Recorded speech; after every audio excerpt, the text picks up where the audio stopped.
안녕하세요, 여러분. 반갑습니다. 지난주에 이어서 오늘도 성경 고등비평이 성경 신학에 맺힌 해학과 성경적 대응 두 번째 강의 진행하도록 하겠습니다.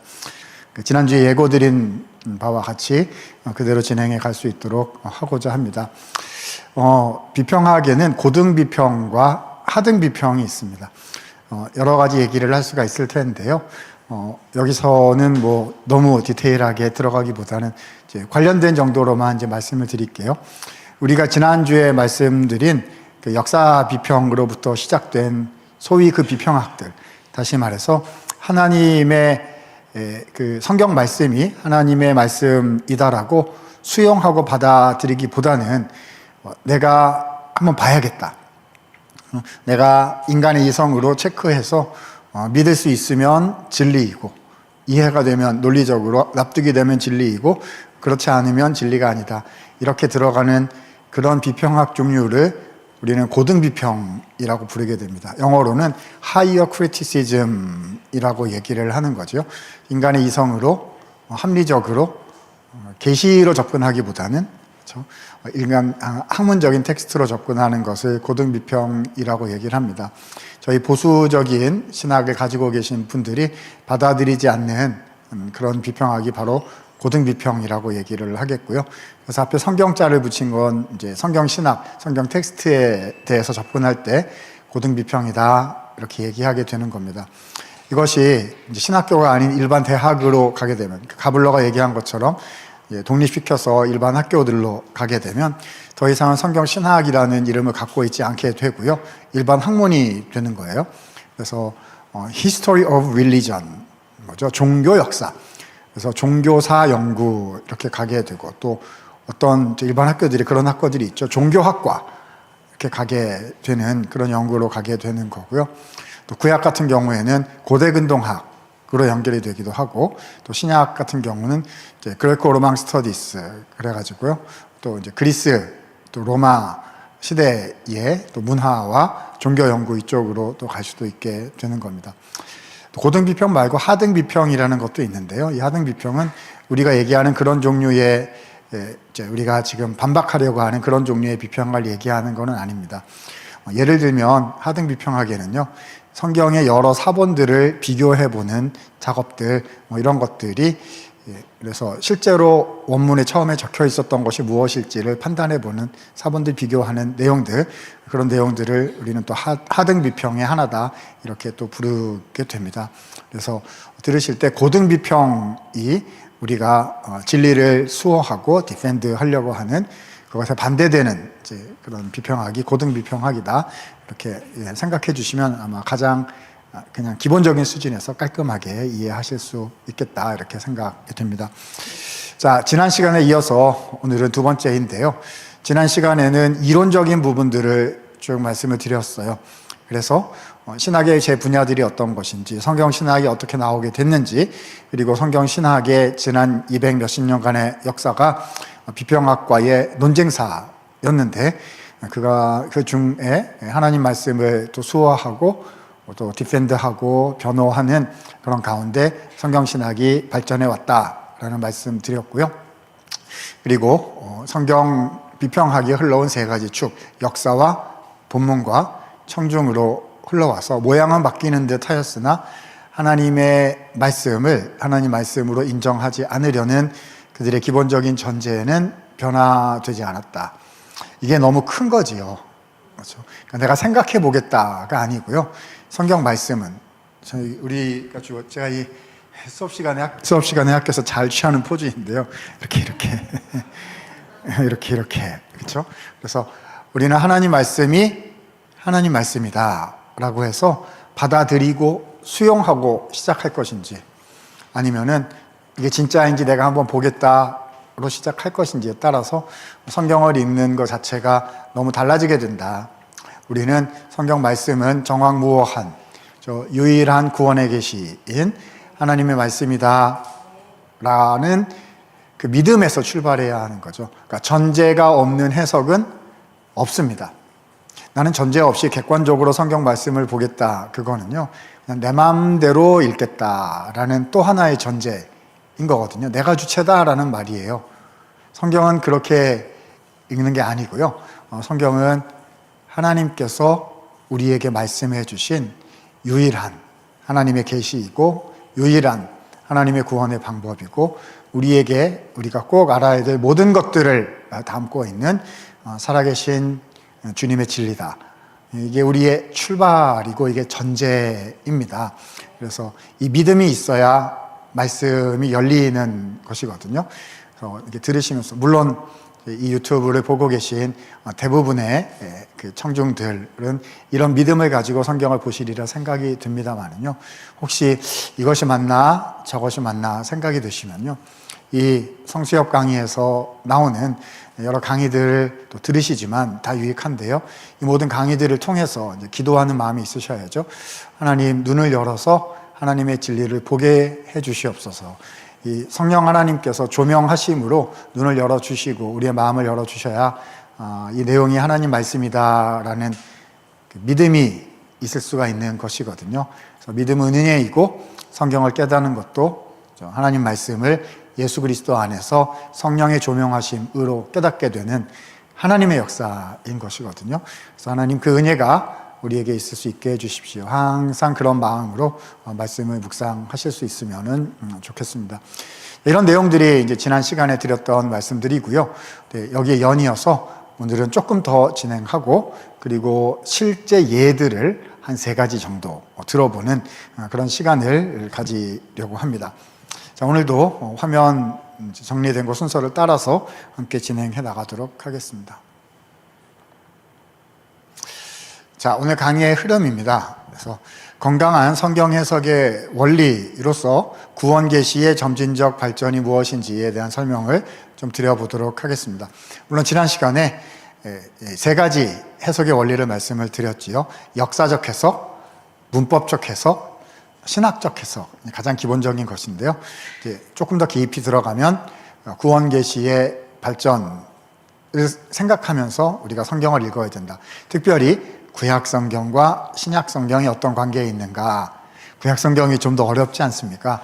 제가 구약 전공인데요. 구약 성경을 읽어 나갈 때 계시의 발전과 성취라는 안목을 가지고 성경을 읽을 때 올바르게 읽을 수가 있습니다. 그런 후에 오늘은 비평학의 실제적인 주장들을 3가지 정도 간단한 샘플을 들어보도록 하겠고요. 거기에 대한 성경적인 반박이 어떻게 나올 수 있는지 성경으로 하는 그들의 주장에 대한 비평학에 대한 반박들을 좀 말씀드릴 거고요. 그래서 건강한 성경 해석을 위해서 우리가 어떻게 노력해야 할지 마지막으로 결론을 말씀드려 보려고 합니다. 여러분 흥미로울 것 같지 않으세요? 네, 반응을 해주셔서 감사합니다. 학교에서 주로 할 때는 이제 재밌을 것 같지 않아요? 그러면 학생들은 주로 가만히 있고 저 혼자 즐거워할 때가 많이 있는데, 네, 우리 성수협은 함께 즐거워해 주셔가지고 얼마나 좋은지 모르겠습니다. 자, 구원 계시의 점진적 발전입니다. 이제 구약과 신약이 어떻게 관계하느냐인데요. 지난주에 이 말씀 드린 적 있을 거예요. 구약 신학과 신약 신학이 사실은 하나다. 자, 구약은 예수님 오시기 전 시점이죠. 창세기부터 말라기까지 39권이고요. 신약은 예수님이 오신 후 그리고 다시 오실 때까지 그 시기에 대한 내용을 담고 있지요. 그래서 구약은 종말 이전이고요. 신약은 종말이다. 이렇게 저희가 신학에서 표현을 하죠. 종말이란 마지막 때인 거거든요. 다시 말해서 완성의 때인 거죠. 완성의 때는 언제죠? 우리가 이제 교회나 목회 현장에서는 종말이다, 완성의 때는 이제 예수님의 재림, 이제 계시록에 나오는 말씀들 이제 그렇게 생각할 때가 있어요. 그것도 맞아요. 이제 최종 심판과 이제 종말의 완성인 것인데요. 근데 이 종말이라는 말이 지금까지 주어졌던 약속의 성취라는 뜻을 가지고 있기 때문에 좀 엄밀한 의미에서 종말은 이미 시작이 된 거거든요. 그래서 언제부터 시작이 된 거죠? 예수 그리스도 사건에서 종말은 시작이 된 겁니다. 다른 말로 표현하자면 구약 성경은 오실 예수님에 대해서 표현을 한 것이니까요. 신약은 어떤 내용이죠? 오신 예수님. 그러니까 구약 성경이 언제 성취가 된 거죠? 예수님의 성육신, 십자가의 죽으심, 그리고 부활, 승천. 예수 그리스도 사건으로 종말이 성취된 거잖아요. 이제 또 다시 오시는 그런 시점이 있으니까 예수님의 초림과 재림 전체를 합쳐서, 신약시대 전체를 합쳐서 종말이다 표현을 하는 것이고, 종말이 시작된 것이죠. 구약은 오실 예수님, 신약은 오신 예수님과 다시 오실 예수님이에요. 모두가 예수님에 관한 것입니다. 구약은 예수님이 아직 안 오셨으니까 덜 중요한 거 아닙니까? 아닙니다. 예수님이 오셔서 하실 일, 그리고 그분의 교회가 하게 될 일을 미리 말씀해 놓은 것이기 때문에 구약과 신약은 뗄래야 뗄 수가 없다. 어디 가셔서요, 구약은 신약과 별개로 존재하는 독립된 경전이다, 받아들이시면 안 됩니다. 거기서부터 여러 가지 잘못된 해석의 길로 갈 수가 있거든요. 그래서 구약과 신약은 유기적 일체이다 라고 항상 생각하셔야 돼요. 한 성경이다. 물론 두 개의 다른 약속이죠. 그 투 테스타먼츠, 제가 S를 빠뜨렸네요. 죄송합니다. 투 테스타먼츠, 그러니까 두 개의 약속이죠. 옛날 약속과 새 약속. 그렇죠? 오시기 전, 오실 분에 대한 약속과 오신 후, 이게 성취, 약속의 성취, 이렇게 되는 거, 두 개의 약속인데요. 그러나 두 가지가 합쳐져서 원 바이블, 성경은 하나다, 이렇게 되는 겁니다. 자, 그러면 우리 어떻게 생각해야죠? 자, 이 두 가지를 이제 이을 때에 우리는 구원 계시가 발전해 나가서 성취되는 거다, 이렇게 생각을 합니다. 그런데 이 발전이 점진적으로 차례로 발전해 나간다, 이제 이렇게 표현을 합니다.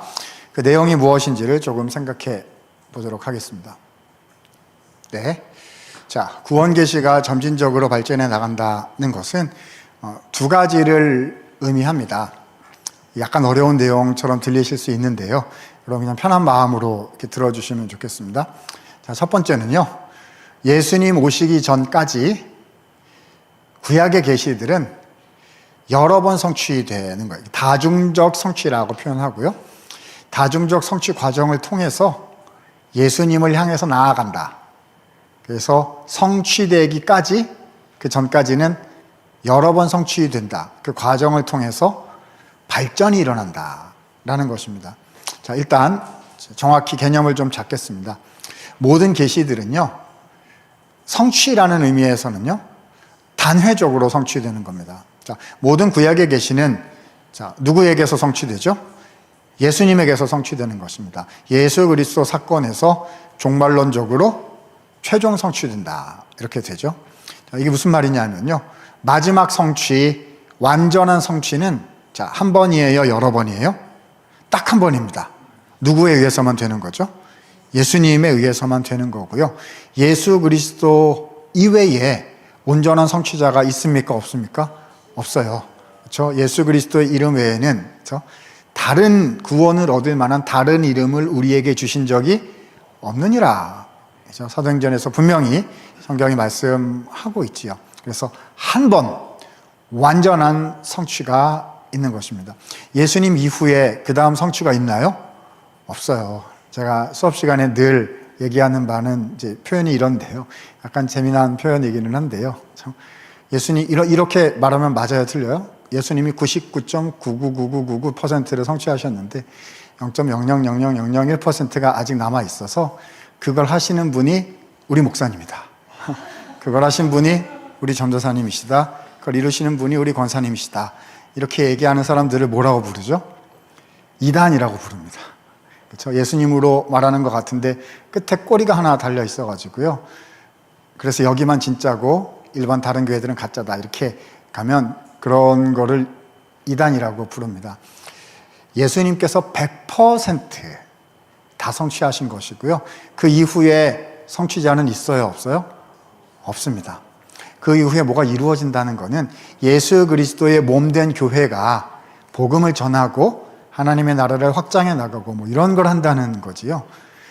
대속과 구원을 이룬다. 누가만 하시는 거죠? 예수님이 하시는 겁니다. 그래서 다른 성취는 있다, 없다? 없다입니다. 이걸 뭐라고 부르냐 하면 단회적 성취. 한 번에 끝났다는 거예요. 누구에 의해서요? 그리스도의 성육신과 죽으심과 부활하심과 승천하심, 그리고 이제 다시 오심까지 다 이제 포함이 되는 거죠. 크라이스트 이벤트, 예수 그리스도 사건은 단회적인 유일한 성취입니다. 근데 이거는 예수님이 오셔서 그렇게 하셨다는 말이에요. 그런데 예수님이 오시기 전까지, 구약시대죠. 전까지는 어떠냐 하면은요, 다중적 성취입니다. 하나의 약속은요, 여러 번 반복되어 성취되면서 그 안에서 발전이 일어난다는 거예요. 창세기부터 말라기까지요. 그렇죠? 자, 그래서 누구를 향해서 간다? 예수 그리스도의 최종 성취를 향해서 쭉 발전해 나간다입니다. 그러면 질문해 볼게요. 이 구약 성경에 나타난 계시들이 다중적 성취라고 했는데 이거는 종말론적 성취일까요? 아닐까요? 아닙니다. 종말론적 성취는 누구뿐이다? 예수님뿐이다. 자, 구약의 다중적 성취는 그러면 이거는 완전한 성취일까요? 아니면 부분적인 성취일까요? 부분적인 성취인 거죠. 어디 가서 구약에 뭐가 나왔는데 그게 완전한 성취였다. 큰일 납니다. 절대로 그렇게 말씀하시면 안 돼요. 구약 성경의 계시들은 발전해 나간다는 거죠. 그래서 한 약속이 주어지면 그 약속이 다른 시대에 좀 더 깊은 약속이 되고 그 약속이 다음 시대에 또 더 깊은 약속이 되고 이렇게 해서 발전해 나가서 자, 모든 것은 어디에서 이루어진다? 예수 그리스도 사건에서 그건 단회적인 성취라고 부르는 거죠. 종말론적 성취, 최종 성취, 완전한 성취, 단회적 성취인 예수 그리스도 사건을 향해서 구약은 발전해 나가는 거예요. 근데 그냥 툭 한 번에 간다? 아니면은 여러 과정을 거쳐서 간다? 여러 과정을 거쳐서 거듭 부분적으로 성취되면서 발전해 나간다 라는 것이죠. 그래서 우리가 잘 알고 있는 우리 개혁파의 성경 신학자들이 있습니다. 뭐 게르할더스 보스라든지요, 비비 워필드 이런 분들이 있어요. 이런 분들의 책에 보면 자, 이 창세기 3장 15절에 여자의 후손이 약속이 있지요. 여자의 후손의 약속, 어떤 약속이죠? 여자의 후손이 오셔서 뱀의 머리를 상하게 할 것이다. 그렇죠? 예수님의 십자가 부활 사건, 승천 사건을 뜻하는 말씀이거든요. 이 여자의 후손이 온다 이렇게 말씀을 해주셨어요. 그 창세기 3장의 그 말씀을 우리 개혁파 보수주의 학자들은 뭐라고 불렀냐면 씨앗과 같은 말씀이다. 그렇죠? seed이다 말 그대로. 여러분 우리가 이제 그 식물에 씨앗이 이렇게 있으면 이렇게 심어가지고 거기서 뿌리도 나오고 줄기도 나오고 꽃도 나오고 열매도 열리고 또 씨앗이 나오고 이런 거 아니겠습니까? 자, 한번 생각해 보죠. 그 씨앗 안에 모든 게 다 들어있습니까? 안 들어있습니까? 다 들어있죠. 근데 아직 시간 공간적으로 발현이 안 된 거잖아요. 그러나 그 안에 모든 것들이 다 숨겨져 있잖아요. 창세기 3장에 여자의 후손이 오신다. 예수님 오셔서 십자가 부활 사건으로 모든 약속을 성취하신다에 대한 예언이거든요. 그 짧은 구절 속에 구약 성경과 신약 성경의 모든 내용들이 담겨져 있다. 그래서 씨앗과 같다라고 우리 선배 신학자들이 표현하기도 했지요. 자, 그래서 계시는 구약 성경 안에서 예수님 오실 때까지, 예수님 오시기 전까지는 부분적인 다중적인 성취가 일어나면서 그 안에 계시가 점진적으로 발전해 나가게 된다는 것입니다. 다른 표현으로 한번 말씀을 드려볼게요. 표현에 있네요. 제가 이미 해놨습니다. 다중적인 성취란 예수 그리스도에 이르기까지 점진적으로 유기적으로 발전해 나가는 부분적인 성취들이다. 이렇게 되어 있습니다. 자, 예를 한번 들어보도록 하겠습니다. 창세기 12장에 보면 아브라함 언약이 나오죠. 자, 여러분 창세기 12장의 아브라함 언약의 내용들 기억하고 계십니까? 1절이 제일 유명하잖아요. 뭐라고 되어 있죠? 너는 너의 고향 친척 아비 집을 떠나 내가 너에게 보여줄 땅으로 가라 라고 말씀하셨죠. 내가 너로 하여금 큰 민족을 이루게 하겠고, 그렇죠? 내가 너의 이름을 위대하게 할 것이며, 그러니까 너는 복이 되라 이렇게 또 말씀하셨고요. 그렇죠? 내가 내 이름을 크게 하리라 이렇게 하셨죠. 또 12장 3절에 보면 너를 축복하는 자에게 내가 복을 내리고 너를 저주하는 자에게 내가 저주하리니 땅의 모든 민족들이 너로 말미암아 복을 받을 것이다. 아브라함에게 주신 약속의 말씀들이잖아요. 큰 민족을 이루어서 열방을 회복한다. 이런 말씀들이죠. 그래서 아브라함의 후손이 나오는데 큰 민족이 될 것이고 땅을 받게 될 것이고 그 땅에서 열방을 향한 하나님의 구원의 통로로 역할을 감당하게 될 것이다. 아브라함 언약의 대략적인 내용이 아니겠습니까? 근데 이 아브라함 언약은요, 그냥 갑자기 툭 나온 게 아니에요. 그렇죠? 큰 민족이 된다라는 말씀은 어디에 있죠? 창세기 1장에 창조 명령에 보면은요, 하나님의 형상과 모양대로 우리를 창조하시면서 뭐라고 말씀하시죠? 생육하고 번성하라. 땅을 정복하고 다스리라 하셨잖아요. 그렇죠? 생육하고 번성하라는 말씀. 그렇죠? 그 말씀이 노아에게 주신 말씀 속에서도 생육하고 번성하여 충만하라 는 말씀으로 나오고요. 아브라함 언약에서는 큰 민족을 이룬다라는 말씀으로 나타나게 되는 거죠. 약속들은 말씀에 의해서 연결되어 있습니다. 그렇죠? 이걸 뭐라고 부르는 거죠? 점진적으로 발전해 나간다. 이렇게 되는 거지요. 여러분, 원복음 노아 언약의 부분적인 성취이기도 한 겁니다. 아브라함 언약은요. 자, 원복음 아까 뭐라고 말씀드렸죠? 여자의 후손이 뱀의 머리를 상하게 한다. 이것이 창세기 3장 15절의 원복음이거든요. 그러니까 여자에게 후손이 나온다. 자, 여자에게 후손이 나온다라는 말씀은 자, 뭘 가리키고 있는 거죠? 동정녀 마리아에게서 태어나시는 예수 그리스도의 탄생을 말하고 있는 거거든요. 근데 그거는 창세기 3장에서 마태복음으로 가는 거고요. 근데 창세기 안에서 또 구약 성경 안에서는요, 이 여자의 후손 이야기가 쭉 이어집니다. 자, 그래서 아브라함의 후손으로 누가 오죠? 노아가 오게 되고요. 노아의 후손으로 누가 오죠? 아브라함이 오게 되고, 이삭이 오게 되고, 야곱이 오게 되고, 야곱의 12아들이 오게 되고, 그 중에 유다 지파가 있게 되고, 이렇게 쭉 내려가게 되는 거죠. 이들이 모두 여자의 후손의 약속을 이어나가는 역할들을 하게 되는 거예요.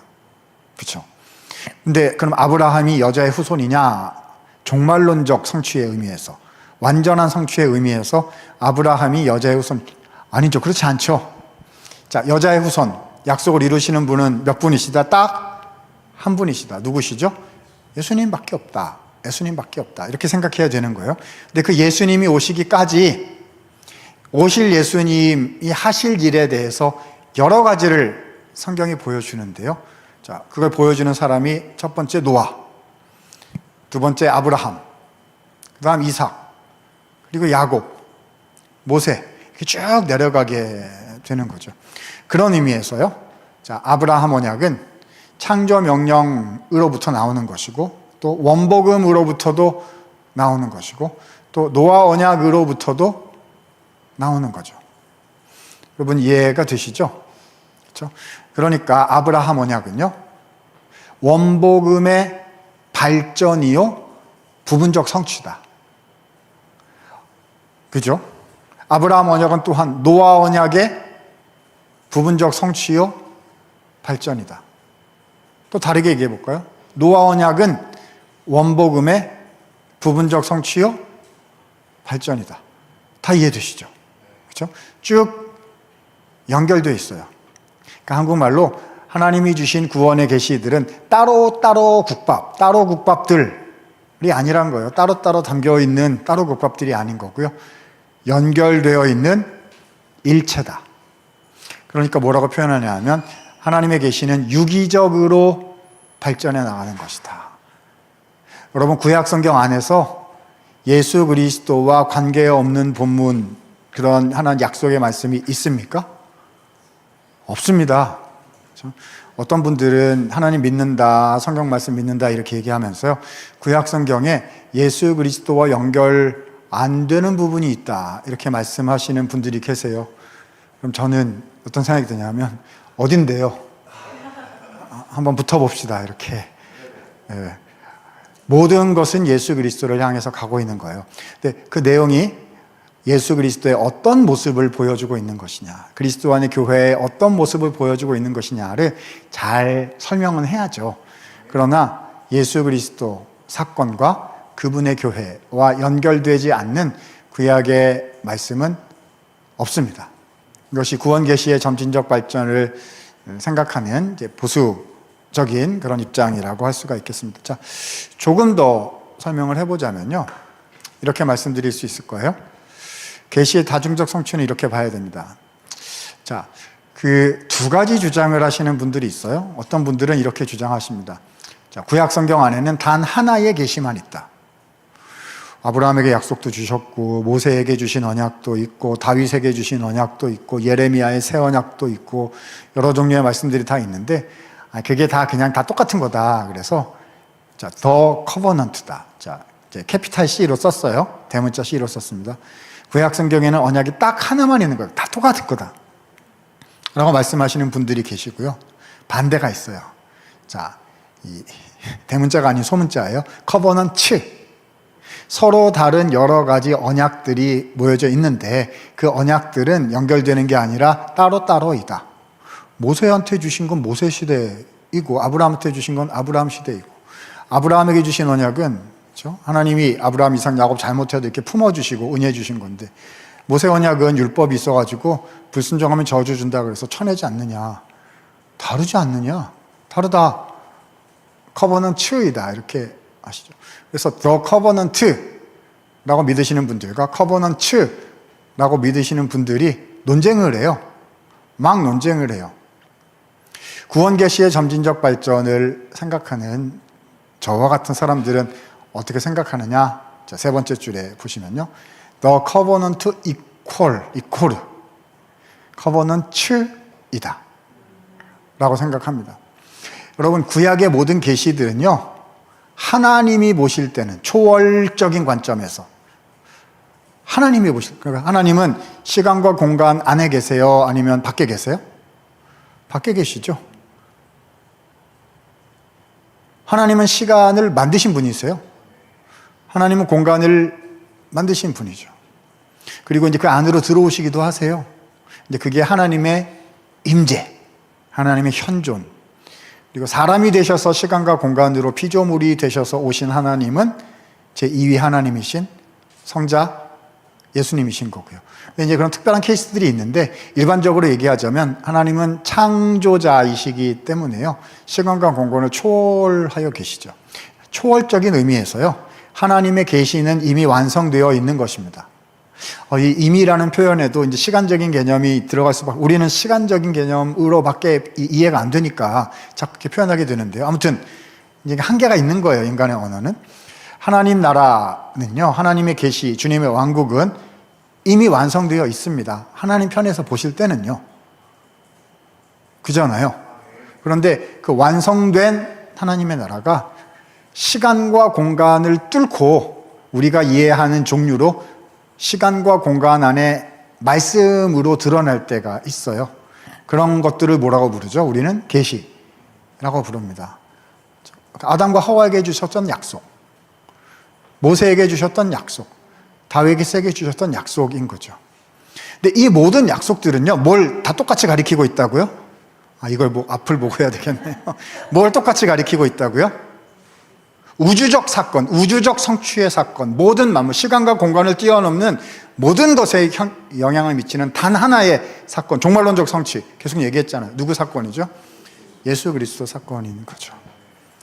그래서 아담과 하와는 뭘로 구원을 받은 거죠? 예수 그리스도를 믿음으로 구원을 얻은 것입니다. 왜죠? 원복음은 뭘 가리키고 있다? 오실 예수님을 가리키고 있단 말입니다. 여자의 후손이 와서 뱀의 머리를 상하게 한다니까요. 그죠? 예수 그리스도 사건이거든요. 아담과 하와도 그리스도를 믿음으로, 은혜로 구원을 받은 거죠. 근데 이제 시간과 공간을 뚫고 이렇게 주어진 계시들이 여러 가지 있어요. 다윗에게 주신 말씀은 사무엘하 7장에 나오고, 모세에게 주신 말씀은 출애굽기 19장에도 나오고, 또 신명기에도 나오고, 이렇게 나오잖아요. 그래서 좀 달라 보이기도 하고, 시점도 다르고, 내용도 좀 다른 것 같기도 하고 뭐 이렇습니다. 그렇죠? 그런데 그 모든 계시들은요, 이미 완성되어 있는 초월적인 하나님 나라 계시의 일부들이에요. 같은 겁니까? 다른 겁니까? 부분을 볼 때는 달라 보일 수 있어요. 그러나 전체를 위해서 보자면 같은 거지요. 그잖아요. 그렇죠? 우리가 어떤 건물을 설명하기 위해서요, 옆에서 찍을 수도 있고 안에서 들어가서 찍을 수도 있고 그잖아요. 우리가 한라산에 가겠다 그래가지고요, 한라산 올라가는 코스가 여러 개잖아요. 남쪽에서 사진을 찍었을 수 있고 북쪽에서 사진을 찍었을 수 있어요. 다른 산입니까? 한 산입니까? 같은 산인 거지요. 모든 구약의 계시들은요, 서로 다른 측면들이 있어요. 서로 다른 시간과 공간에서 주어진 말씀들이기 때문이죠. 그러나 그것은 단 하나의 사건. 자, 무슨 사건이죠? 예수 그리스도로 말미암아 구원을 얻는, 하나님이 영원 전부터 계획해 두신 그리스도로 말미암아 얻게 되는 성경의 그 사건을 동일하게 보여주고 있는 것입니다. 그래서 The Covenant는 커버넌츠와 같은 것이다. 그럼 커버넌츠들은 어떻게 연결되어 있다는 거죠? 점진적으로 발전되면서 종말론적인 완성을 신약에서 보여준다, 이렇게 되는 거예요. 그래서 모든 구원 계시는 이미 완성되어 있는 초월적인 하나님의 나라가 시간과 공간 안으로 들어와서 우리에게 주어진 것이다. 달라요. 그러나 하나입니다. 그렇죠? 여기서 흔들리면요, 안 돼요. 여기서 다르지 않고 그냥 하나다 그러면 다른 것들의 그 풍성함을 잃어버리게 되는 거죠. 그렇죠? 이거 다 다르기 때문에, 그렇죠? 하나가 아니다 이렇게 되면 하나로서의 그리스도 안에서 우리가 누리게 되는 그 복음에 대한 확실함, 그 종말론적 성취, 이런 그 능력을 잃어버리게 되는 거거든요. 달라 보이지만 같은 것이다. 그렇죠? 그리고 다름으로서는 풍성함을 보이는 건데, 그게 구원의 방식이 다른 게 아니라 풍성함을 나타내 주시는 같은 것이다 라고 생각을 해 주셔야 되는 거죠. 자, 계시의 점진적 발전은 두 번째로 말씀을 드리면요, 요거는 그냥 짧게 갑니다. 구약의 모든 계시 주제들은요, 그냥 단순하게 하나의 주제로만 발전해 나가는 것이 아니라 주제들이 이렇게 묶여서 함께 패키지가 되어서 발전을 해나가게 됩니다. 성경신학을 하는 저희 학자들은요, 하나의 컨센서스에 도달한 부분이 있는데요. 뭐냐 하면, 굉장히 세부적인 어떤 한 가지 주제로 성경을 다 관통할 수는 없다 라는 데 컨센서스가 형성이 되어 있습니다. 물론 큰 주제로는 다 연결이 되죠. 다 예수 그리스도에 관한 것이다. 그거는 이제 다 연결이 당연히 되는 거고요. 하나님의 나라와 주님의 약속으로 가는 것이다. 당연히 그건 이제 그렇게 가는 건데, 그 안에 있는 작은 어떤 소주제 하나를 딱 가지고 성경을 꿰뚫을 수는 없다는 거예요. 왜냐하면 모든 구원의 계시들은 하나의 주제로만 되어 있는 게 아니라 여러 가지 주제가 같이 존재하고 있어요. 아까 말씀드린 것처럼 아브라함 언약이라 그러면 여러 가지 있거든요. 첫 번째로 큰 후손을 주신다. 후손을 주셔서 큰 민족이 되게 하신다. 그리고 땅을 주신다. 열방을 향한 구원의 통로가 되게 하신다. 이런 여러 주제들이 같이 들어있어요. 그래서 예전에 88 올림픽 시절처럼 얘기하자면 88년도에 안 태어나신 젊으신 우리 성중님 계시면 좋으시겠습니다. 너무 좋으실 것 같고요. 대부분은 이제 88년도를 기억하실 수 있는데, 노래도 있잖아요. 손에 손잡고, 그런 노래 있었죠. 한 언약 안에서 여러 가지 주제들이 손에 손잡고 유기적으로 얽혀져 있어요. 그래서 우리는 한 주제 하나만을 똑 떼내서 쭉 살펴보기보다는 여러 주제들이 어떻게 한 언약 계시 안에 같이 들어있는가를 자세히 패키지로 살피는 것이 필요하다. 그래야 성경을 주의 깊게 잘 읽어낼 수가 있습니다. 모든 구원의 계시들은 다양한 주제들이 함께 어우러져서 하나의 계시를 형성하게 돼요. 그래서 계시가 다음 계시로 갈 때, 아브라함에게 주신 약속이 모세에게 주신 약속으로 발전해 나갈 때, 모세에게 주신 약속이 모세 언약이라고 부르죠. 그것이 다윗 언약으로 발전해 나가게 될 때, 주제들은 혼자 발전하는 게 아니라 같이 묶여져서 유기적으로 연결되어 발전해 나가게 된다는 것입니다. 자, 정리하면 구원 계시의 점진적 발전이란 이렇게 표현해 볼 수가 있겠습니다. 구약의 구원 계시들은 다중적인 성취 과정을 통해서, 부분적 성취죠. 구약 때 얘기하는 거예요. 그렇죠? 다중적 성취 과정을 통해서 또 좀 전에 말씀드린 것처럼 주제들의 복합적 발전 양상을 통해서 유기적이고 점진적으로 발전하여 예수 그리스도 사건에서 종말론적으로 성취되며 그리고 교회의 정체성과 사명으로 연결된다. 교회가 성취한다 이렇게 할 수 있는데 단어는 좀 조심해서 쓰는 게 좋을 것 같아요. 성취는 누가 하시는 거죠? 예수님께서 하시는 거고요. 그러니까 예수님은 머리이시고 우리는 몸된 교회잖아요. 그렇죠? 그래서 사명을 받았기 때문에 우리는 예수님께서 우리에게 사명을 주시고 그래서 다시 오실 때까지 사명 주신 그 복음을 전하고 교회를 세우고 하나님의 나라를 이루어 나가는 그 교회의 정체성과 사명으로 예수님께서 주신 내용을 받는 게 되는 거죠. 자, 이 표현이 제가 현재 이해하고 있는 구원 계시의 점진적 발전이라는 말의 뜻이 되는 것입니다. 저는 이 표현이요, 지난번에 말씀드린 우리 해석의 그 주제들, 해석의 방식들, 역사적 해석, 문법적 해석, 신학적 해석, 이제 그렇게 해야 된다. 굉장히 단순한 기초적인 수준의 대답이고요. 그러니까 비평학에 대해서 구약 입장에서 얘기를 한다면, 성경 신학 입장에서 얘기를 한다면요, 당연히 정황무오하고 흠이 없고 항상 오르신, 또 역사성을 늘 가지고 있는 이런 말씀이다. 이렇게 당연히 얘기는 해야 되고요. 그리고 좀 더 강력하게 우리의 입장을 얘기를 하려면 이렇게 표현하는 것이 좋겠다고 생각하는 거죠. 구약에 계시는 점진적으로 발전해 나가 예수 그리스도 사건에서 온전히 종말론적으로 성취되고 교회의 사명과 정체성으로 연결되는 것입니다. 이것이 우리가 믿는 성경의 전체 흐름을 보여주는 가장 중요한 해석의 흐름이다. 이렇게 말씀을 드릴 수가 있겠습니다. 자, 그런데요, 이런 내용들을 고등비평, 역사비평, 또 포스트 모던 이런 거 하시는 분들은 이런 방식으로 성경을 해석할까요? 안 할까요? 안 해요. 관심이 없어요. 그래서 지난번에 말씀드린 것처럼 역사를 재구성해낸다거나 아니면 본문의 문예적인 장치에 대한 해석으로만 끝낸다거나 아니면은 독자가 읽고 느낀 것이 의미다 라는 것에 그친다거나 그러니까 자신의 어젠다를 위해서 성경 갖다가 쓰는 이런 방식으로 하는 잘못된 또 제한적인 바르지 못한 그런 해석들이 참 많이 있습니다. 자, 예를 3가지 정도 오늘 들어보도록 하겠습니다.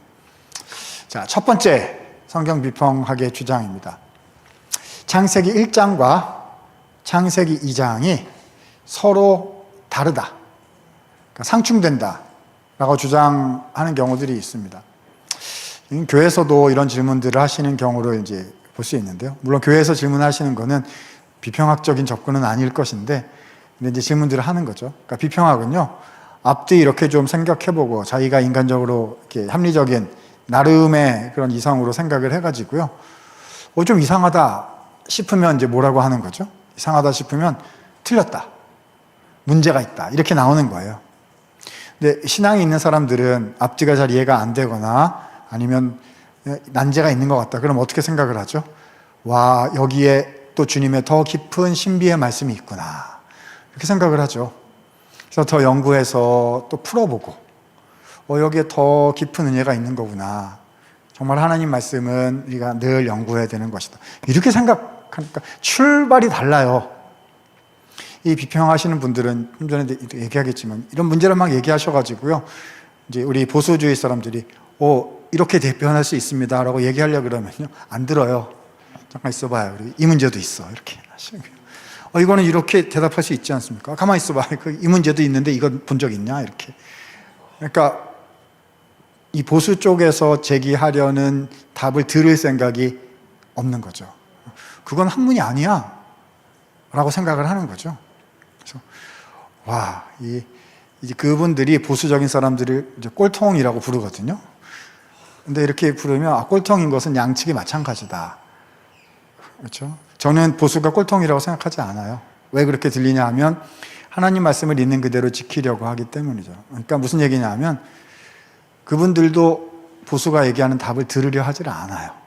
그렇죠? 그러니까 결국은 어디를 신뢰하느냐, 말씀 텍스트를 신뢰하느냐, 아니면 나의 분석을 신뢰하느냐, 출발의 문제로 다시 회귀한다 이렇게 얘기를 할 수밖에 없습니다. 자, 아무튼 그래서 이분들은요 이렇게 얘기해요. 창세기 1장과 2장에 창조 사건에 대한 기록이 불필요하게 두 번 나온다.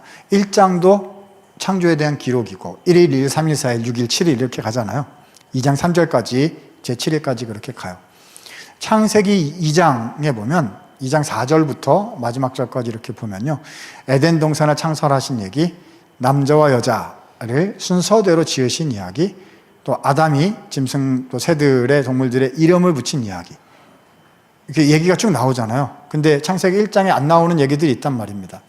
남자를 먼저 지으시고 그 다음에 잠들게 하시고 갈빗대를 이렇게 하셔서 여자를 지으시고 데려오셔서 한 몸이 되게 하셨다, 뭐 이렇게 쭉 기록이 되어 있는데 1장에는 뭐라고만 되어 있냐면 남자와 여자를 만드시고 이렇게만 되어 있단 말입니다.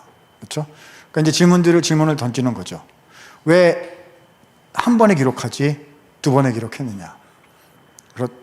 이 문서설 하는 사람들은 그냥 뭐라고 대답하냐면 간단한 거죠. 이렇게 뭐가 문제가 딱 나오면요, 그러니까 오류가 있는 거야, 이렇게 가는 거예요. 이해가 안 되니까 문제가 있는 거야, 이렇게 얘기하고 넘어가려고 하는 거죠. 우리는 그렇게 생각하지를 않습니다. 근데 그분들은 창세기 1장과 창세기 2장의 문서가 서로 다른 문서다, JEDP 뭐 이런 거 얘기하면서요, 다른 종류의 문서로 따로따로 존재했던 것들이 이렇게 얼기설기 묶여진 것이다, 오경의 문서설, 이제 이런 식으로 얘기를 하는 거지요. 우리는 그렇게 생각하지 않습니다. 자, 창세기 1장과 창세기 2장은 창세기의 구조만 생각해 봐도 충분히 우리가 그 문제를 해결할 수가 있습니다. 자, 창세기 구조를 보면은요, 두 부분으로 나눠지거든요. 1장 1절부터 2장 3절이 서론입니다. 2장 4절부터 마지막 장인 50장까지는요 10개의 족보로 구성이 되어 있습니다. 2장 4절에 보면 이것이 천지의 내력이다 이렇게 되어 있고요, 5장에도 보면 아담의 계본이라 이렇게 되어 있고요, 11장 27절에 보면 데라의 족본이라 이렇게 되어 있어요. 그런 식으로 그 족보 혹은 내력이라고 번역되는 톨레도트라는 성경 원어가 있습니다. 그래서 10개의 톨레도트로 구성이 되어 있어요. 자, 다시요. 창세기 1장부터 2장 3절까지는 톨레도트가 아니에요. 그냥 1장 1절에는 태초에 하나님이 천지를 창조하시니라 이렇게 끝. 2장 4절에는 그 천지의 내력이다 이렇게 되어 있어요. 이 톨레도트란 말은요, 직역을 하자면 낳은 것들이란 뜻입니다. 아기를 낳다 할 때 그 낳다 동사, 낳다, 영어로 give birth to, 아기 낳는 거요. 그 아기 낳는 거, 그 동사예요. 그거를 명사로 만든 게 톨레도트입니다. 낳았다는 거예요. 근데 2장 4절에 보면 천지의 톨레도트다 그랬거든요. 천지의 하늘과 땅이 뭘 낳았을까요? 사람도 아닌데. 그러니까 여기 이 톨레도트란 건 실제로 낳은 후손, 인간 후손들을 얘기할 수도 있지만요, 좀 더 폭넓게는 자, 그 이후에 어떻게 되었는가, 그 이후에 일어난 일들은 무엇인가, 이걸 보여주는 게 톨레도트라는 말의 뜻입니다.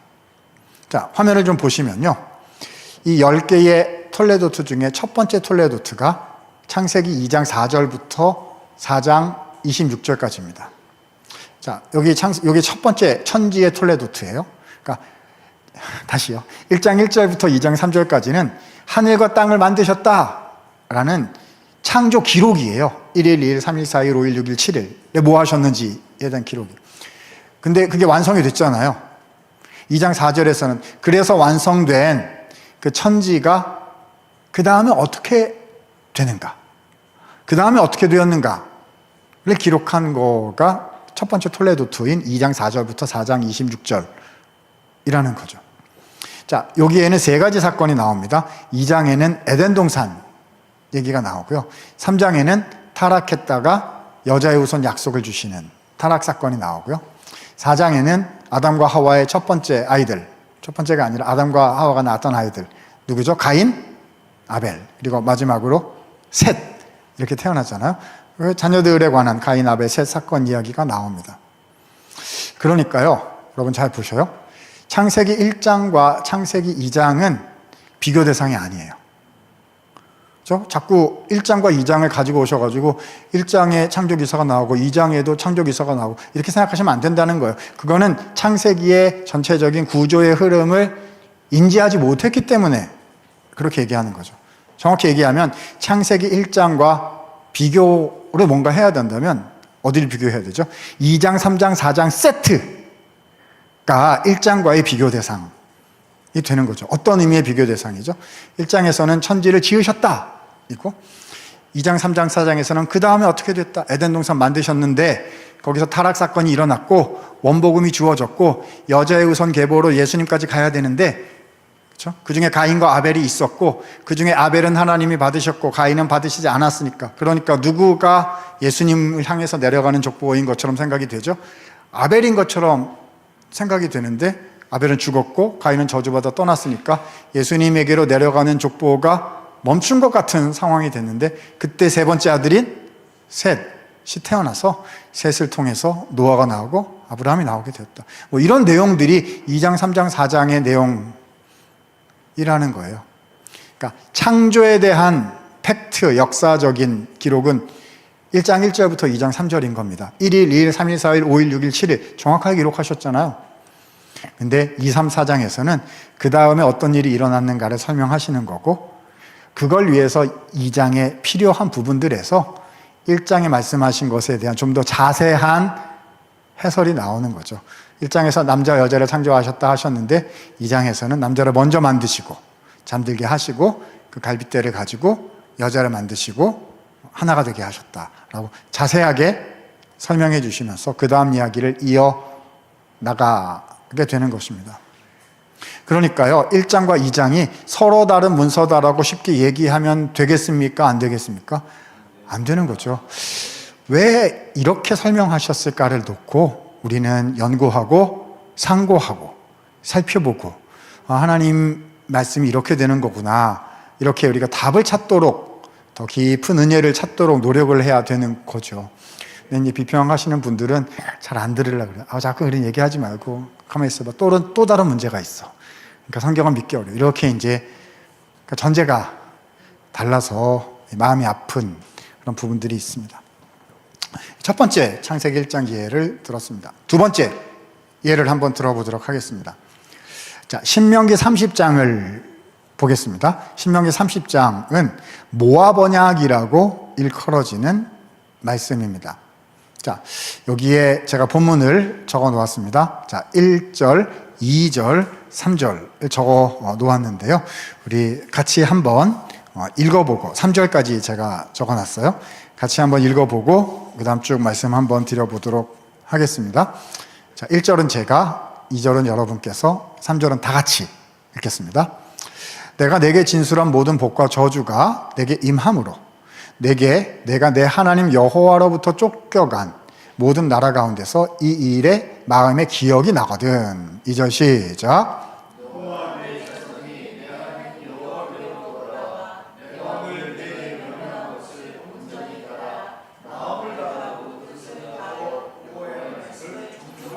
(3절입니다) 다 같이요. 3절 시작. 내 하나님 여호와께서 마음을 돌이키시고 너를 긍휼히 여기사 포로에서 돌아오게 하시되 내 하나님 여호와께서 흩으신 그 모든 백성 중에서 너를 모으시리니 했습니다. 자, 여기 2절 3절 보면은요, 1절부터 다시 봅니다. 내가 너에게 진술한 모든 복과 저주가 임한다 하셨어요. 신명기 28장에 보면은요, 축복의 목록, 그러니까 복의 목록, 그 다음 저주의 목록이 한꺼번에 같이 나오고 있습니다. 어떤 내용이죠? 이 율법에 순종하면 복을 받고 불순종하면 저주를 받는다라는 그 복과 저주의 목록이 쭉 나와 있어요. 순종하면 복 받고 불순종하면 저주 받는다는 거예요. 다시 30장 1절. 내가 너에게 모든 복과 저주가 너에게 임함으로. 그러면 이제 이 복이 임하는 건지 저주가 임하는 건지 보시죠. 내 하나님 여호와로부터 쫓겨간 모든 나라 가운데서 이 일이 마음에 기억이 나거든. 자, 포로 잡혀갔네요. 이방 땅으로. 복 받은 겁니까? 저주 받은 겁니까? 저주 받은 거죠. 그러니까 주전 586년에 이스라엘이 멸망해서 바벨론으로 잡혀가게 될 것을 미리 예언하고 있는 부분인 거예요. 여러분, 이 보수적인 입장에서 창세기부터 신명기까지 이 오경은 누가 쓴 것으로 보고 있죠? 모세가 쓴 것으로 보고 있습니다. 그래서 모세오경 이렇게 얘기하죠. 비평학은 모세가 쓴 게 절대 아니다 이렇게 생각을 하거든요. 그 예를 지금 들고 있는 겁니다. 자, 다시 1절. 그래서 불순종해서 포로로 잡혀갈 것이다. 모세는, 자, 이 출애굽 연대가 고고학적 입장에 따라 좀 다른데요. 그냥 전통적인 입장에서는 1400년대, 주전 1400년대 이렇게 생각을 합니다. 포로로, 그러니까 이제 주전 15세기 뭐 이때인 거죠. 그런데 예루살렘이 멸망한 건 주전 586년이어서 주전 6세기예요. 그러니까 대략 퉁쳐서 얘기해도 한 900년 차이가 나는 것입니다. 모세는, 아니 하나님께서는요, 이스라엘 유다가 바벨론에 멸망할 것을 몇 년 전에 내다보고 계셨다? 900년 전에 내다보고 계셨다. 왜요? 우리 입장에서는 이 말씀은요. 포로로 너희가 잡혀갈 것이다. 저주받을 것을 미리 내다보고 계셨던 거죠. 그래서 대안을 하나님이 마련해 주셨습니다. 그걸 모세를 통해서 900년 전에 미리 신명기에 말씀을 해두신 거예요. 2절 보면 2절 3절에는요 돌아오다 라는 단어가 반복이 돼요. 슈브라는 단어인데요, 사람이 돌아간다 할 때는 회개한다 이렇게 번역하면 되고요, 하나님께서 우리에게 돌아오신다 그럴 때는 회복시켜 주신다 이렇게 이해하면 되겠죠. 보세요. 2절 너와 내 자손이 하나님께로 여호와께로 돌아오면이에요. 포로로 잡혀갈 건데, 바벨론에 갈 건데, 거기서 돌아오면 하나님께 뭐 하죠? 뭐 하면요? 회개하면 이라는 말이죠. 그래서 마음을 다하고 뜻을 다하여 하나님 말씀 청종 순종하면은요, 자 보세요, 하나님께서도 마음을 돌이키시고 하나님도 돌아오신다. 그리고 너희를 그 모든 백성 중에서 모으실 것이다. 자, 이거는 요약하면 이렇게 돼요. 너희가 돌아오면 하나님도 돌아오신다. 포로로 잡혀갔을지라도, 범죄하여 넘어졌을지라도, 저주 가운데 있을지라도 뭐 하면은요? 돌아오면, 다시 말해 회개하면 하나님께서 용서하시고 회복시켜 주신다 라고 오늘 이 모아 번역은 말씀하고 있는 것입니다. 이게 성경 내용이에요. 자, 그런데 비평학은 어떻게 보느냐? 이렇게 보는 거죠. 이 본문은 주전 586년 바벨론에 멸망당하여 포로로 끌려간 이후에 누군가가 기록한 것이다. 그렇죠? 모세가 기록했을 리가 없으니까, 그렇죠? 나중에 기록한 것이다. 그러니까 하나님의 미리 정하여 놓으신 주님의 놀라우신 은혜의 본문 뭐 이런 게 아니고요. 그 당시 살았던 어떤 누가 이렇게 보니까 이 이스라엘 유다 백성들이 율법에 불순종해가지고 망해가지고 바벨론까지 끌려와 있는 거예요. 니네 잘못했지? 똑바로 하렴. 그런 기회를 줄 수도 있으니 라고 그때 상황에서 얘기한 것이다. 이렇게 보는 거죠. 커다란 차이가 있습니다. 커다란 말씀 해석의 차이가 있는 거죠. 성경적 해석 이미 말씀드렸죠. 이 예언은 586년 바벨론에 멸망당하여 포로로 끌려갈 언약 백성들을 위하여 900여 년 전에 미리 기록해 놓으신 약속의 말씀이죠. 하나님께서는 모든 것을 미리 아시고 회복의 약속을 미리 준비해 놓으셨어요. 그렇죠? 회개하면 용서하시고 회복시키신다. 이 메시지가 모세 때 주어진 거고요. 그래서 이후 선지자들, 모세 이후로 나타난 선지자들의 핵심 메시지가 뭐가 되는 거죠? 회개하라, 돌아와라. 이 메시지가 그래서 되는 거죠. 왜냐하면 여기에 하나님의 크신 은혜가 약속되어 있는 거거든요. 그렇죠? 망해버린 사람들한테 니네 잘못했잖아, 어떻게든 잘했어야지, 그러니까 돌아가봐, 이런 종류 수준의 이야기가 아닙니다. 모든 것을 아시며, 이 모든 회복을 준비해 놓으. 여러분, 이 모든 사건들이 누구에게서 이루어지는 거라고요? 그리스도 사건에서 이루어지는 거예요. 어떻게 잘못한 사람들을 용서해 줄 수 있습니까?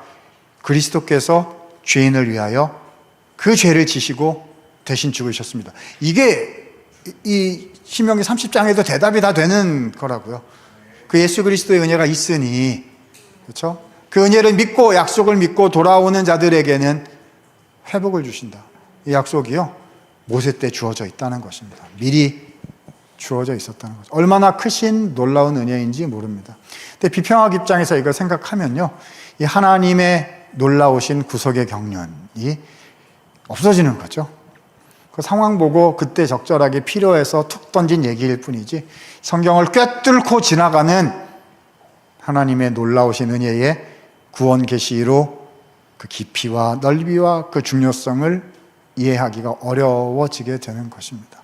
그러니까 파편적으로 성경을 이해하는 게 아니라요, 우리는 성경을 볼 때 하나님은 어떤 분이신가, 이 구원이 얼마나 깊고 놀라운 것인가 라는 하나님에 대한 경외함, 복음에 대한 신비와 놀라움, 이것도 성경에 담아 놓으셨는데요, 이것들을 그대로 온전하게 드러내는 성경 해석이 필요한 것이다, 이렇게 말씀드릴 수 있겠습니다. 자, 세 번째입니다. 이사야서 예를 한번 들어보도록 하겠습니다. 자, 성경에서요, 저자와 저작식이 문제가 보수이냐 비평학적 입장을 갖고 있냐를 갈라놓게 되는 몇 가지 유명한 케이스들이 있어요. 창세기부터 신명기까지를 누가 지었느냐, 모세냐 아니냐, 좀 전에 말씀드린 경우죠. 그런 경우도 있고요. 또 이사야 같은 경우도 비평학에서 얘기하는 또 그런 굉장히 중요한 그 비평학자들의 잘 알려진 케이스입니다. 자, 이사야는 1장부터 66장까지로 구성이 되어 있어요. 자, 우리 보수적인 성경학자들은 이렇게 해석합니다. 1장부터 66장까지의 전체는 저자가 누구죠? 이사야 선지자예요. 이제 우리는 그 사람을, 그 이사야를 8세기 선지자 이사야라고 얘기합니다. 그러니까 히스기야 때 살았던 그 선지자 본인인 거죠. 그런데 청중은 조금씩 달라요. 이제 말씀을 읽어보면 1장부터 39장은요, 포로 이전, 그러니까 히스기야가 살았던 그 당시, 이사야가 살았던 그 당대 사람들을 위한 예언이에요. 이제 대부분 다 이래요, 예언은. 근데 40장부터는 놀랍습니다. 40장에 자, 위로하라, 위로하라, 내 백성을 위로하라, 이런 말씀들 쭉 나오잖아요. 거기서는 포로기 백성들에게 주인 예언입니다. 자, 저자는 누구라고요? 8세기 이사야. 포로기는 주전 6세기거든요. 그러니까 100수십 년 후 사람들을 위해서 이사야가 미리 예언을 해놓은 거예요. 56장부터 66장은 보면은요, 포로 귀환기, 그래서 유대 땅으로 다시 돌아온 시기의 내용과 비슷해요. 56장, 57장 이렇게 읽어보면 에스라, 느헤미야 때의 말씀들이랑 좀 유사한 부분들이 있습니다. 그러니까 자, 저자는 누구라고요? 8세기 이사야 선지자가 6세기 포로 후기, 포로 귀환기 백성들을 위해서 이제 100수십 년 전에 미리 예언을 해놓은 것이다. 이게 전통적인 견해에서, 그러니까 비평학이 등장하기 전에 당연히 이렇다고 생각을 해왔죠. 근데 비평학자들은 이걸 들여다보면서 이제 어떤 생각을 하는 거죠? 저자와 청중의 시기가 다르네? 이렇게 생각을 하는 거죠. 이런 예언이 실제로 가능한가? 라고 생각하면서 합리적인 이성을 동원하여 이사야를 이제 나누기를 시작을 했습니다. 지난번에 말씀드린 그 본문을 중요하게 생각하는 정경적 접근을 했던 B.S. 차일즈 얘기할 때 이사야 주석 얘기를 했잖아요. 이런 케이스가 되는 거죠. 자, 비평학의 입장을 좀 보도록 하겠습니다. 그분들은 이렇게 주장을 합니다. 1장부터 39장의 저자는 제1 이사야다. 이때 제1 이사야란 주전 8세기 이사야, 우리가 아는 그 이사야이고요. 40장부터 55장은 제1 이사야가 썼을 리가 없다는 거죠. 왜요? 100수십 년 후에 바벨론의 포로로 끌려갈 거를 제1 이사야가 어떻게 알았겠느냐. 그러니까 예언은 불가능하다. 이렇게 생각하니까 이사야가 아니라 제2 이사야가 썼다. 56장에서 66장은 상황이 포로 귀환기 상황이랑 되게 비슷한데 이거는 1 이사야도 아니고 제2 이사야가 쓴 거 일리도 없고, 그러니까 그 다음 사람이 혹은 이사야 학파, 이사야 이름을 따라간 누군가가 써가지고 이렇게 붙인 거다. 그래서 학술적으로는 third Isaiah, 제3 이사야다 라고 얘기를 합니다. 언뜻 들으면 논리적인 것 같지요. 근데 우리는요, 성경 읽을 때 물론 본문을 잘 정리하고 잘 이해하려고 노력합니다만은 인간의 논리로 정리해서 이해되는 방식으로 믿는 게 아니고요. 우리는 성경에 기록된 거를 있는 그대로 믿는 겁니다. 그렇죠? 이게 다예요. 이게 다예요. 만약에 가정입니다만은 40장에 그렇죠?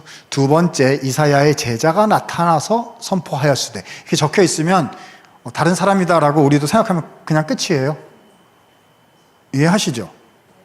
잠언에 보시면요, 거기에 어떻게 돼 있느냐 하면은요, 자, 잠언 25장 1절 거기 보면, 자, 솔로몬의 잠언인데 히스기야의 신하들이 편집한 것이다라고 본문에 딱 적혀 있어요. 그럼 우리는 뭘로 믿으면 돼요? 솔로몬이 지은 건데 책으로 묶은 거는 누가 한 거다? 솔로몬의 신하들이 한 거다라고 그냥 믿으면 돼요. 왜냐하면 성경에 이렇게 적혀 있으니까요. 그죠? 우리는 모세의 저작설, 이사야 저작설 자체가 중요한 게 아니고요. 뭐가 중요한 거죠? 말씀은, 성경은 하나님의 말씀이다. 이게 중요한 거거든요. 그러니까 나온 데까지만 가요. 성경 본문이 가는 데까지 가고 성경 본문이 말씀하지 않는 거는 묻지도 않고 생각도 안 해요. 우리의 구원과 우리의 믿음을 위해서는 주신 66권으로 충분하다라고 믿기 때문이죠. 본문에 기록이 안 돼 있는 거는 누가 막 와서 얘기하면 일리는 있는데 진리는 잘 모르겠으니까 생각해 보시죠. 자유롭게 생각하세요. 근데 성경 안에 있는 거는 이게 다다. 이게 참 진리다. 이렇게 정확하게 믿는 거죠. 그러니까 2 이사야, 3 이사야가 나중에 적었다는 말이 본문에 있어요? 없어요? 없어요. 그러니까 우리는 뭐라고 생각하는 거죠? 전체를 이사야가 적었다. 이렇게 생각하는 겁니다. 그냥 성경이 다다. 기록된 말씀이 다다. 이게 끝이에요. 근데 비평학자들은 자꾸 얘기를 해요. 어떻게 예언을 할 수가 있었겠느냐? 왜 예언이 안 됩니까? 말씀으로 천지 만물을 지으셨는데요. 창조주이신데 그냥 출발이 다른 거예요. 출발이 하나님 말씀으로 믿느냐, 이 믿음이 있느냐. 그러니까 믿어지는 것이 은혜이고 구원받는 것이 하나님의 역사고 영광 받으시는 분이 주님밖에 없으시고 우리는 말씀대로 증거하고 하나님 역사하시기를 기대하고 순종하는 것, 그거죠. 그분들은 또 문체가 다르대요. 1장부터 39장은 둔탁한 문체이고 40장부터 66장은 수려한 문체래요. 이 말은 맞아요. 원문을 읽어보면 1장부터 39장은 좀 하드하고요. 40장부터는 와 멋져요. 이분들은 뭐라고 얘기하냐면 문체가 다름으로 저자가 다르다 이렇게 얘기를 하죠. 저는 어떻게 생각할까요? 문체가 다를 수도 있습니다. 이사야가 얼마나 오래 살고 얼마나 오랜 예언을 했는데요. 필요에 따라 다른 문체를 활용할 수도 있지요. 그렇지 않습니까? 어떤 저자가 쓰다가, 이건 성경 저자 말고 일반 세상의 저자들도요, 이렇게 쓰다가 다른 문체 바꿔서 쓸 수도 있는 거잖아요. 그죠? 어떤 그분들은 또 뭐라고 얘기하냐면 45장 끝부분, 오타가 났네요. 죄송합니다. 44장 28절이에요. 44장 28절과 45장에 보면은요, 고레스라는 이름이 나옵니다. 그래서 내가 내 종 고레스를 사용하기. 이 고레스가 누구죠? 70년 예언, 70년 바벨론 포로 생활이 끝나고 이제 칙령을 선포해서 이스라엘을 해방시켜서 돌아가 성전을 건축하라 이렇게 해준 페르시아 황제, 왕 이름이 고레스, 영어로 사이러스. 그죠? 이 고레스를 쓰시겠다라는 말이 44장과 45장에 딱 적혀 있어요. 이분들은 또 질문하는 거죠. 어떻게 백수십 년 전에 살았던 이사야가 고레스 왕이 나와가지고 이렇게 할 줄 알았겠느냐. 이사야가 쓴 게 아니다. 후대에 들어간 거다. 이렇게 얘기를 하죠.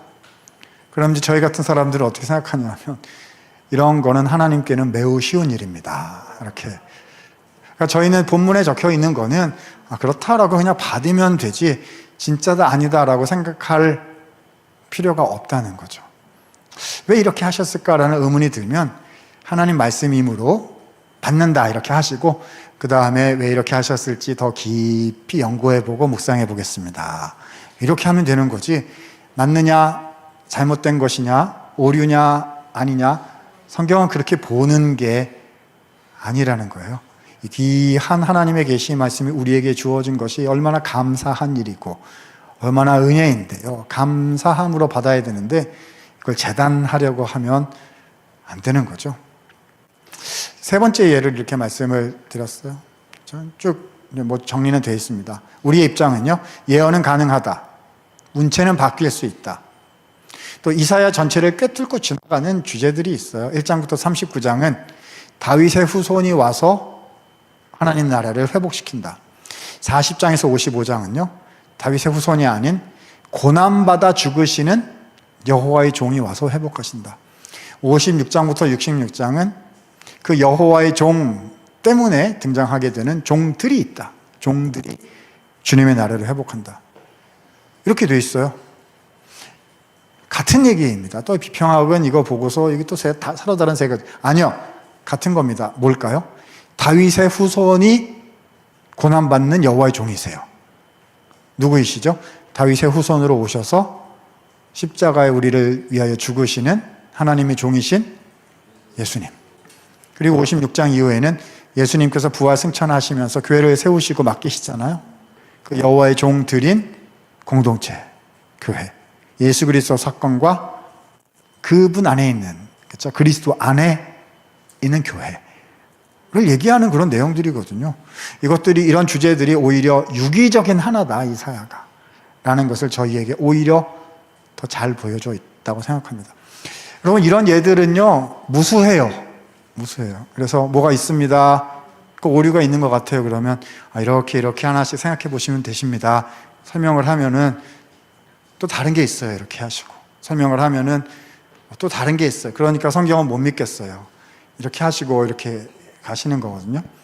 그러니까 성경 비평학은 하나님께서 믿음을 주셔서 눈이 열려서 하나님 말씀으로 받아야 하는 성경 말씀을 사람의 판단으로 재단하려고 할 때 등장하는 우리의 신앙을 연약하게 만들고 우리의 진리를 오해하게 만들고 무너뜨리는 잘못된 해석의 방향이다. 잘 분별하시고 잘 판단하셔야 된다라는 거죠. 자, 결론입니다. 건강한 성경 해석 방법론, 지난번에 말씀드렸죠. 역사적 해석, 문법적 해석, 신학적 해석을 해야 한다 말씀을 드렸고요. 오늘은 구원 계시의 점진적인 발전으로 성경은 쭉 이어지는 거다. 서로 달라 보이는 말씀들이 있어도 다른 걸로 끝이에요? 아니면은 하나 되어 발전해 나가는 거예요? 하나 되어 발전해 나가는 것이다 생각하셔서 성경을 파편화하려는 그런 해석은 받으면 안 됩니다. 해석에 난제가 있을 때 어떻게 해야 되죠? 비평학처럼 이게 문제다 이렇게 생각하시면 안 되고요. 성경은 하나님의 말씀이다, 영감된 말씀이다 라는 것을 항상 신뢰하면서 더 계속해서 연구해 나가려는 믿음의 자세, 그렇죠? 하나님 말씀을 깊이 상고하려는 자세가 필요하다. 성경은 영감된 하나님의 말씀임을 믿는 올바른 전제에서 출발해야 한다는 것입니다. 자, 여러분, 저의 지난번 1차 강의와 2차 강의는 이제 여기서 마무리를 해야 할 것 같은데요. 앞으로 성경을 읽으시고 또 여러 주석책이라든지 자료들을 보실 때요, 비평학적인 내용이 많이 담겨 있거나 아니면 작게라도 담겨 있거나 하는 것을 보실 수가 있을 거예요. 그런 비평학적인 내용들은 받으시면 됩니까? 안 됩니까? 안 됩니다. 하나님 말씀 그대로 믿습니다. 그리고 어려워 보이는 부분이 있다면 이런 건강한 보수적인 학자들의 글들을 살피시고 또 살피셔서 더 깊이 있는 은혜의 말씀으로 받으시려고 하면 되고요. 다 찾으면 웬만한 거는 다 대답이 나와 있어요.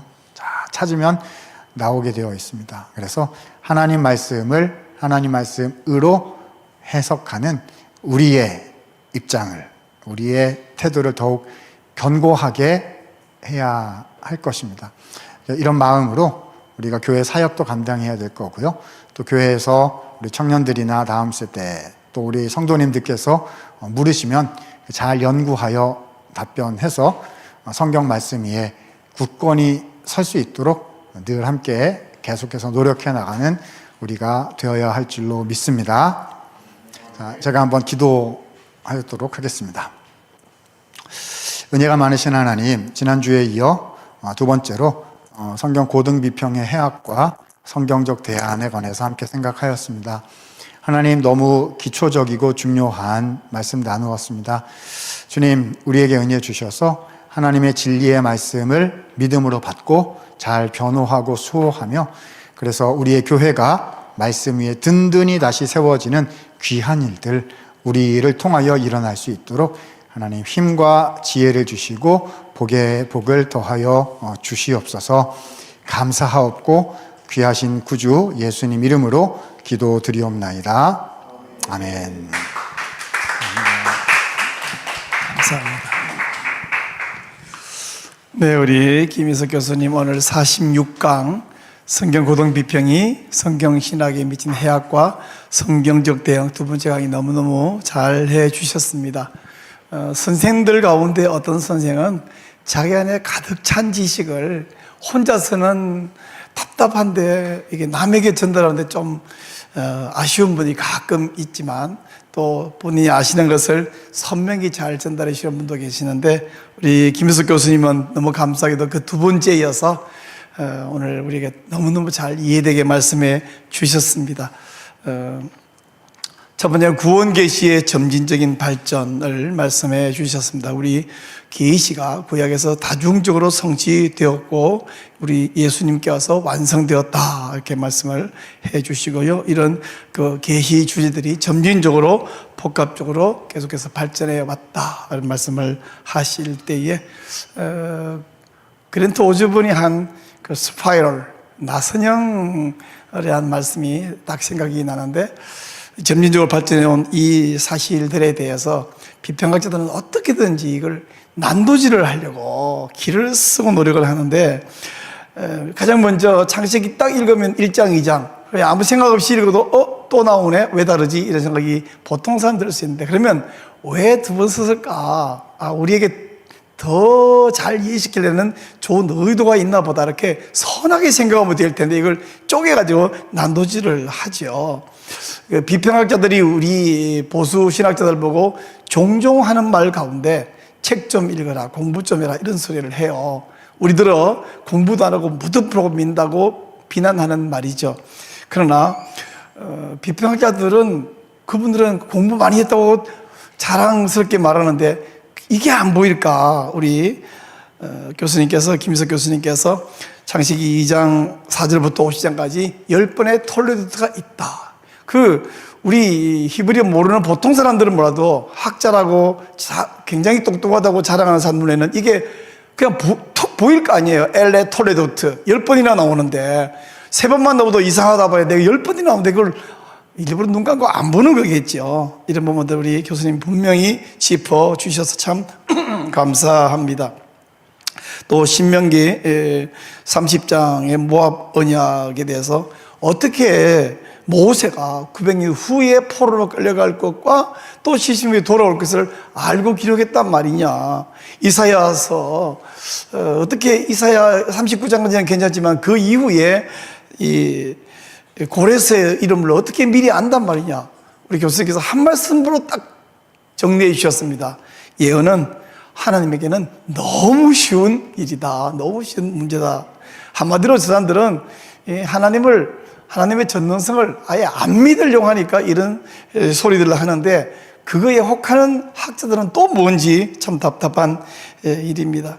우리 성경 해석의 바른 방법론으로 계시의 점진적인 발전을 믿고, 또 해석에 난제가 생기면 하나님의 영감인 말씀을 믿고 계속 연구하면 나중에 하나님이 풀어주시고 다 안 풀어주면 천국 가면 알 수 있겠죠. 우리 성경은 영감되는 완전한 하나님 말씀에 믿는 이 바른 전제로 성경을 연구해서 출발해야 된다라고 하는 선명한 결론을 내리신 우리 김민석 교수님 정말 감사합니다. 우리 한 번 더 감사의 박수 한번 내주면 좋겠어요. 네, 교수님.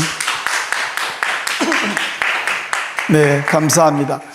이런 바른 믿음으로 바라보는 성경관이 우리 한국 교회는 비교적 그래도 많이 남아 있음을 감사합니다. 전 세계적으로 너무나 많이 변질하고 타락해 버렸는데, 그럼에도 한국 교회도 이미 오래전부터 침투해 있고 지금도 많은 끝없는 도전과 침투를 하고 있는데, 이제 우리 성수협을 세우시고 우리 조영길 장로님을 세우시고 우리가 이것을 잘못된 것을 분명히 짚어주고 지적하고 다시 회복시키자 하는 성수협 운동을 1년 전부터 세우신 하나님께 정말 감사드립니다.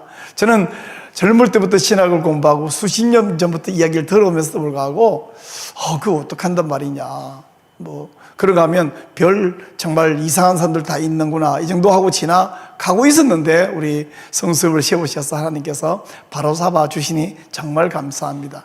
정말 바라는 것은 우리끼리 여기 이 강의 듣고 좋네 이러고 끝나면 안 되고, 더 많은 분들이 이것을 듣고 또 바른 성경원에 돌아오고 우리 교회를 말씀 위에 세워야지 인간 공동체를 만들면 안 되잖아요. 이 시간 우리가 말씀을 들었는데 이걸로 끝나면 안 되고 정말 기도 운동이 필요하고 기도가 우리를 살리는 줄로 믿습니다. 그러므로 우리가 한번 기도하면 좋겠는데요. 우리 성수협 사역도 하나님이 축복해 주시도록 기도하고요. 또 더 많은 교수님들이 용기를 내서, 왜냐하면 학계에 있다 보면 동료 학자들 얼굴 쳐다보면 그분들이 하고 있는 것을 비판하는 것은 그 학문과 내용을 비판한다기보다는 그분의 인격을 비판하거나 또 결별하거나 또 모욕하는 그런 미안한 마음이 들어서 이걸 용기 있게 말 못할 수 있습니다. 그러나 그분의 인격을 모욕하는 것도 아니고 오히려 이것을 오염되고 잘못된 이 불신에서 돌아오게 하는 것이기 때문에 우리 학자들, 교수님들이 용기가 필요하거든요. 우리 정말 교수님들이 용기를 내시고 바른 이 성경 비판은 마귀신학이다, 돌아와야 된다 하고 용기를 낼 수 있도록 또 기도해 주시고요. 또 우리 성도님들, 또 신학생들, 또 일선에 계신 목사님들, 이 강의를 한 명이라도 더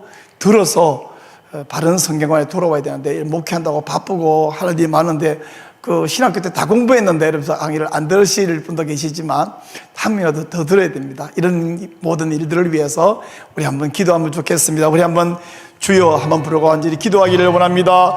주여, 하나님 아버지 감사합니다. 하나님, 사탄은 이 어리석은 학자들을 오염시켜서 성경이 하나님 말씀이 아닌 것으로, 성경이 인간적인 이야기로, 성경 속에 있는 이 후대에 관련된 모든 예언들을 이것이 믿을 수 없는 것으로 이렇게 전락시키고 있습니다. 하나님 성경을 조각조각 난도질하면서 인간들의 편집된 작품이라고 그렇게 오염시키고 있습니다. 하나님, 이것이 벌써 수백 년이 되었습니다. 하운데 하나님께서 성수협을 세워주시고 우리 한국교회를 세우시며 회복시키시며 또 성수부다하여 전 세계의 모든 교회를 회복시켜 주시니 감사드리옵나이다. 하나님이여, 성수협을 복주시고 사용하여 주시고 발전하게 하소서.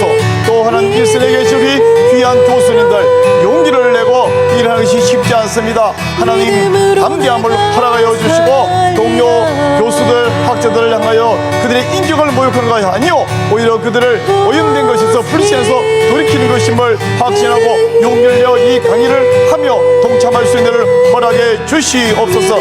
이후에 계획되어 있는 또 1년간의 모든 교수님들 한 분 한 분에게 은혜를 더하여 주시옵소서. 오늘 용기 내어 강의 오신 우리 김희석 교수님에게 복을 내려주시고, 하나님이여, 또 더 많은 목사들과 더 많은 성도들이, 더 많은 신학생들이 이 성수협 강의를 듣고 서로 공유하고 권하여 하나님 믿음이 회복되게 도와주시옵소서. 바른 성경관을 회복하게 하여 주옵소서.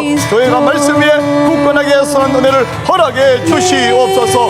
그래서 하나님, 한국교회가 살아나고 우리를 통하여 온 세계의 교회를 살 수 있는 은혜를 허락해 허락해 주시기를 간절히 소원하고 기도드립니다. 주여 영광 받아 주시옵소서. 하나님의 사심과 전능하심과 거룩하심을 우리 가운데 나타내 보여 주시옵소서.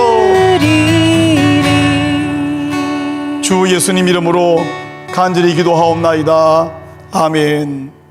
네, 감사합니다. 몇 가지 좀 알려드리겠습니다. 여러분, 기도할 때도 말씀드렸습니다만은 이것을 더 많은 분들이 강의를 접하고 듣고 서로 공유해야 됩니다. 그래서 공유하는 방법은 크게 두 가지인데, 우선 가장 간단한 방법은 이 강의의 링크를 여러분이 요즘 1인당 단톡방이 수십 개씩 갖고 계시잖아요. 여러 단톡방에 좀 올려주시고, 단톡방은 보내주면 잘 안 봐요. 하도 많으니까 개인별로 보내줘야 정말 사랑하는 동지들에게, 여러분 동지들에게 개인적으로 좀 보내서 듣게 하고요. 또 한 가지는, 여러분 요즘 유튜브 채널 다 갖고 계시죠. 코로나 이후에 목사들은 기본적으로 유튜브 채널 1개나 2개 갖고 있는데요, 그 채널에 이 성수협 영상을 공유해 주시면 두 가지 좋은 점이 있습니다. 첫째는 이 성수협 강의가 더 많은 분들에게 전달돼서 좋고요, 여러분의 그 유튜브 채널의 수준이 올라갑니다. 그래서 지금 화면에 나오고 있는 전화번호로 문자 보내주시면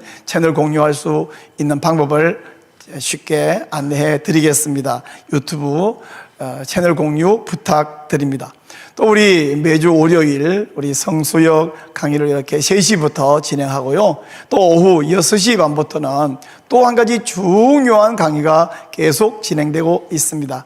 우리 조영길 변호사님, 조영길 장로님, 조영길 전도사님께서 성경 순종, 성경 읽기 연구를 너무 잘 하셔서 귀한 강의를 매주 제공하고 있습니다. 여러분, 우리 성순성 강의에도 들어오셔서 함께 동참하고 유익하시기를 바랍니다. 한 가지 더 안내해 드리도록 하겠는데요, 우리 성경 공부를 하면 함께 또한 기도해야 됩니다. 그것이 예수님의 방법입니다. 그래서 우리 목요일 저녁마다 청계산에 모여서 함께 기도하고 있는 기도 모임이 있습니다. 우리가 하나님의 언약을 믿고 기도하는 산기도회를 줄여서 하언산이라고 우리가 말하고 있는데요, 우리 하언산 기도회에 우리 저녁 8시 반에 모여서 각자 기도하고, 그리고 마지막에 모여서 함께 기도합니다. 우리 하언산 기도회에 오시면 큰 은혜를 받을 수 있습니다. 동참해 주시기를 부탁드리고요.